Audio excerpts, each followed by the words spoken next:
Okay, if Death Flag was a person, it would be him. Hello, welcome to Audrey's Variety Show, Movies in the Bible, where we discuss a variety of topics such as the Bible for righteous thinking and living, movies, TV shows, and sometimes even current events.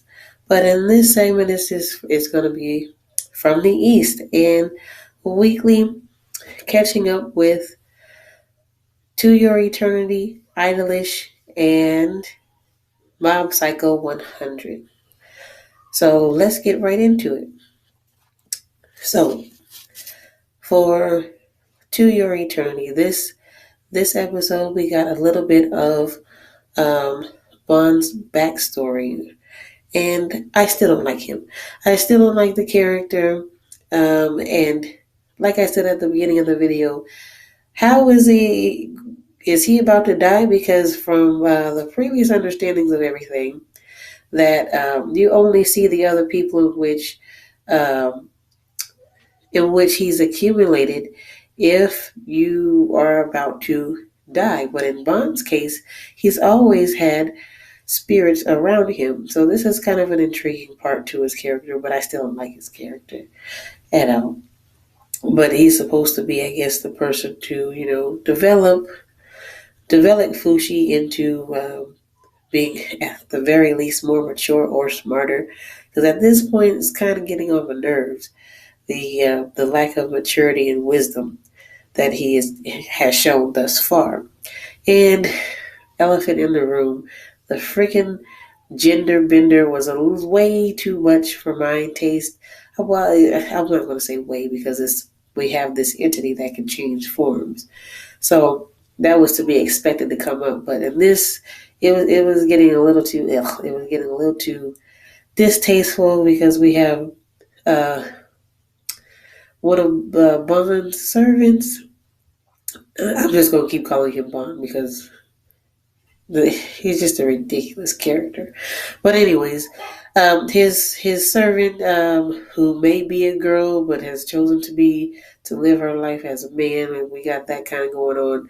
And then we have this weird sexual interest um, with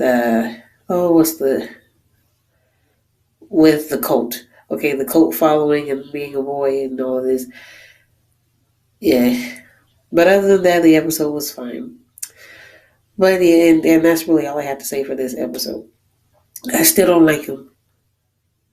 But anyway, moving on. Idolish. So now we're on a more happier note. Idolish is just great, okay? Idolish is great because it does give you a real look and peek into industry life and how things are going and some of the feelings and emotions that go on and carry on and all the drama. And we have this episode. So we have Trigger performing. Tin is my favorite character. He just is. And we kind of get an explanation as to why. Um, well, we get an explanation as to how Tin is an angel and his brother Riku is a monster. Now, if you do any type of if you're just more of an adult and not so much on I don't think kids really realize this, but if you're an adult or if you just literature and how to market people, as they show with Izumi finally figuring out how Riku is a monster. This is par for the course. If you when you're watching these shows or you're reading manga and all of that, most people find the most popular character to be the person in which they want you to empathize with in these types of shows. The one that makes you you empathize with, as he explained in this episode, which makes it such a great episode. Because people like Riku have that type of charm about them, that charismatic about them, that makes other people ride behind them, that get up and go, that ride or die type of energy, no matter what's going on. So yeah, this was a good episode, and 10 is one of my favorite characters. I showed you the last one. I'm not going to rehash any of that or who my three favorite characters are from Idolish, but this was a good episode.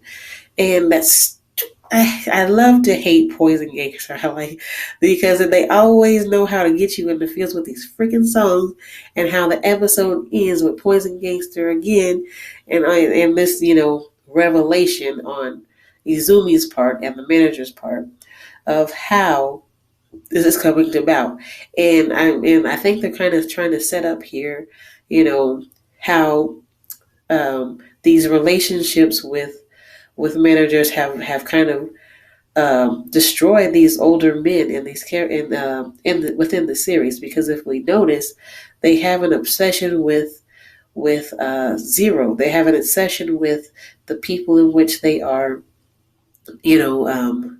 grooming. I want to say grooming, but supporting in this world of being an entertainer. And hopefully that does not happen to Izumi and Riku. I don't think that it will. I think they're trying to set up the fact that, this particular group, Idolish 7, is going to be set apart from that. They're going to overcome these obstacles in a more healthy way. But moving on from Idolish 7, great episodes, Twin Boys and Gangster.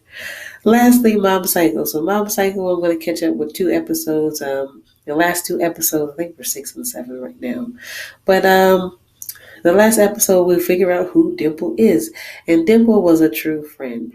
And even though he had this dream of power, he ultimately sacrificed himself and got rid of the broccoli tree for Mob.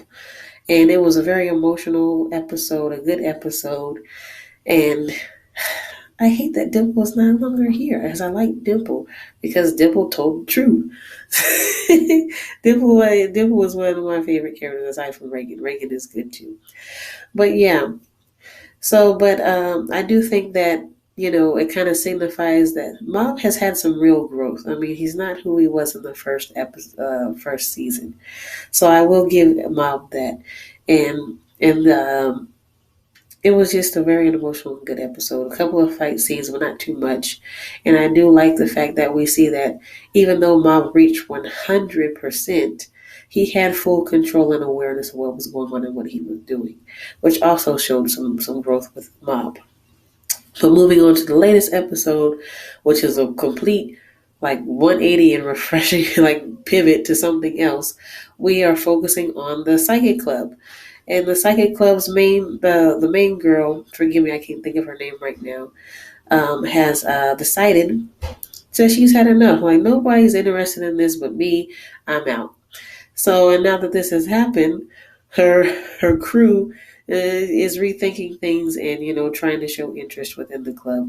And that was essentially this last episode. I think it's episode 7. Forgive me if I'm wrong about that. And that's a nice refreshing change here. And we did not leave out Reagan. Reagan is along for the ride too. So we'll see what happens with that.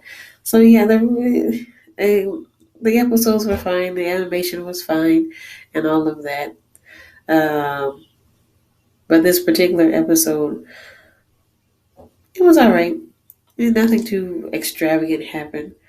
Nowhere near the emotional weight of the Dimple episode, but good.